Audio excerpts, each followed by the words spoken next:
नमस्कार दोस्तों, हमारे चैनल अभियांचल ज्ञान में आपका स्वागत है। मैं रवि एक बार फिर से आपके समक्ष उपस्थित हुआ हूँ जनरल नॉलेज की ढेर सारी जानकारियाँ इकट्ठा करने के लिए। इसमें आज के वीडियो में हम इतिहास के बारे में विस्तृत अध्ययन करेंगे। दोस्तों, इस वीडियो में आप 1857 का विद्रोह यानी प्रथम भारतीय स्वतंत्रता संग्राम के बारे में अध्ययन करेंगे।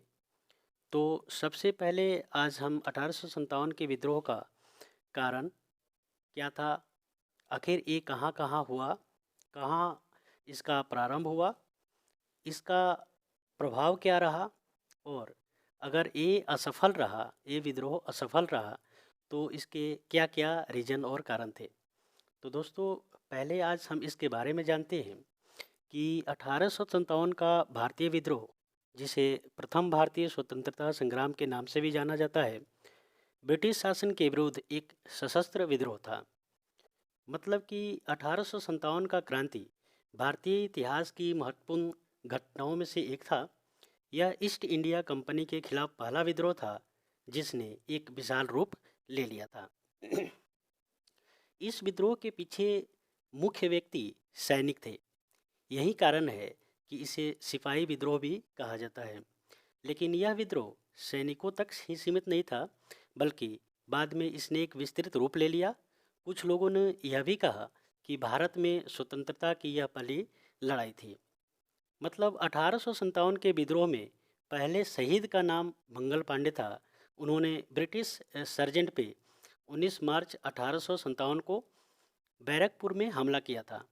विद्रोह के कुछ नेता, जैसे रानी लक्ष्मीबाई थी जो झांसी की थी, कुंवर सिंह जो बिहार के थे, बहादुर शाह जो दिल्ली के थे, नाना साहब जो कानपुर के थे, तात्या टोपे जो कानपुर के थे, बेगम हजरत महल जो लखनऊ की थी, जिनमें केंद्रीय नेतृत्व की कमी थी।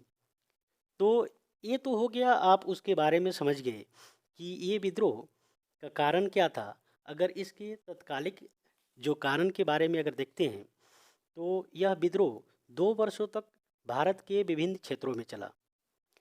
इस विद्रोह का आरंभ छावनी क्षेत्र में छोटी झड़पों और आगजनी से शुरू हुआ था, और आगे चलकर इसने एक बड़ा रूप ले लिया।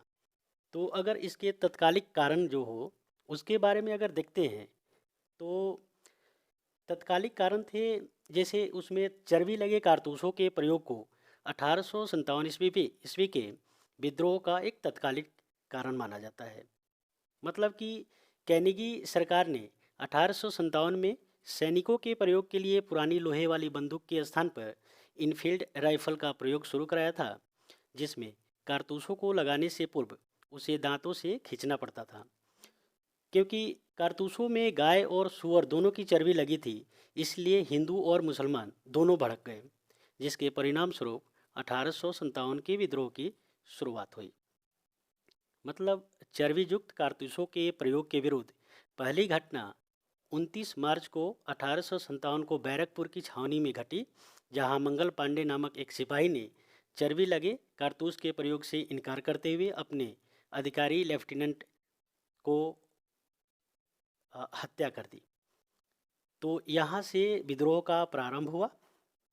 मतलब ये विद्रोह कानपुर में भी हुआ, दिल्ली में भी हुआ, लखनऊ में भी हुआ, झांसी में हुआ, बिहार में भी हुआ, फैजाबाद में हुआ, असम में हुआ, उड़ीसा में हुआ, कोटा में हुआ। मतलब ये जो विद्रोह पूरे ओवरऑल इंडिया में भड़क गया। मतलब एक बड़ा जो देखते हैं, अगर बड़ा रूप ले लिया था। इसके बाद अगर 29 मार्च 1857 को जो बैरकपुर में सैनिकों ने चर्बी वाले कारतूस का इस्तेमाल करने से मना कर दिया था, तो और उसके सर्जेंट को, जो सर्जेंट थे, उन पर हमला करके उनकी हत्या कर दी थी।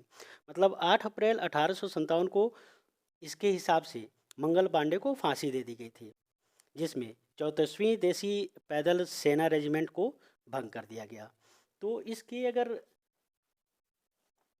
प्रभाव को देखें, 1857 विद्रोह के प्रभाव को देखें कि इसका प्रभाव क्या रहा, तो ईस्ट इंडिया कंपनी का शासन भारत में समाप्त हो गया और शासन रानी विक्टोरिया को सौंप दिया गया।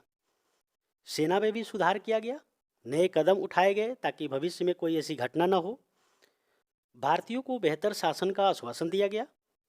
यह भी घोषित किया गया कि कोई भेदभाव नहीं होगा और लोगों में एक दूसरे के प्रति अत्यधिक एकता, शक्ति और सम्मान होगा।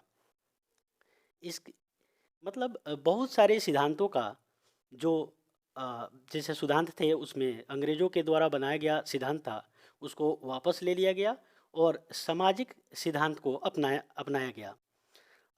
तो ये सब इसके प्रभाव थे, 1857 के विद्रोह के प्रभाव थे। अगर ये सफल नहीं रहा, मतलब ये जो विद्रोह असफल रहा, तो अगर इसके असफलताओं का कारण देखते हैं तो पहला इसमें अगर देखें तो भारत के विभिन्न हिस्सों के नेताओं के बीच विचारों में असमानता थी। मतलब नेताओं के बीच विचारधाराओं में असमानता थी। कोई विचारधारा अलग थी, सारी विचारधारा अलग अलग थी। मतलब कोई नेता कुछ और सोच रहा था, उनकी विचारधाराएं कुछ अलग थी। दूसरे जगह के नेता कुछ और सोच रहे थे, उनकी भी विचारधाराएं अलग थी। मतलब एक समानता नहीं थी। दूसरा अगर देखते हैं तो कोई केंद्रीय नेतृत्व नहीं था और विद्रोह केवल भारत के कुछ हिस्सों तक ही सीमित हो गया था। विद्रोहियों के पास पर्याप्त हथियार नहीं थे। धन की संसाधन की आवश्यकता थी, लेकिन धन और संसाधन भी नहीं थे। जहां ब्रिटिश लोगों के पास उन्नत हथियार और पर्याप्त धन संसाधन था। इसके वजह से भी असफलता का एक मुख्य कारण माना जाता है। विद्रोहियों में नियोजन और अनुशासन का भी अभाव था। तो ये सारे असफलता के कारण थे। तो आज के लिए दोस्तों इतना ही। कल फिर मिलेंगे अगले वीडियो में, अगले लेक्चर के साथ, और सारे विद्रोह का जो भी इस आगे देखेंगे। 1857 के विद्रोह का कारण और इसके असफलता के कारण, इसके प्रभाव क्या हुए, तो सारे देख लिए। फिर देखेंगे अगले वीडियो में अगले लेक्चर के साथ। तब तक के लिए नमस्कार दोस्तों, जय हिंद।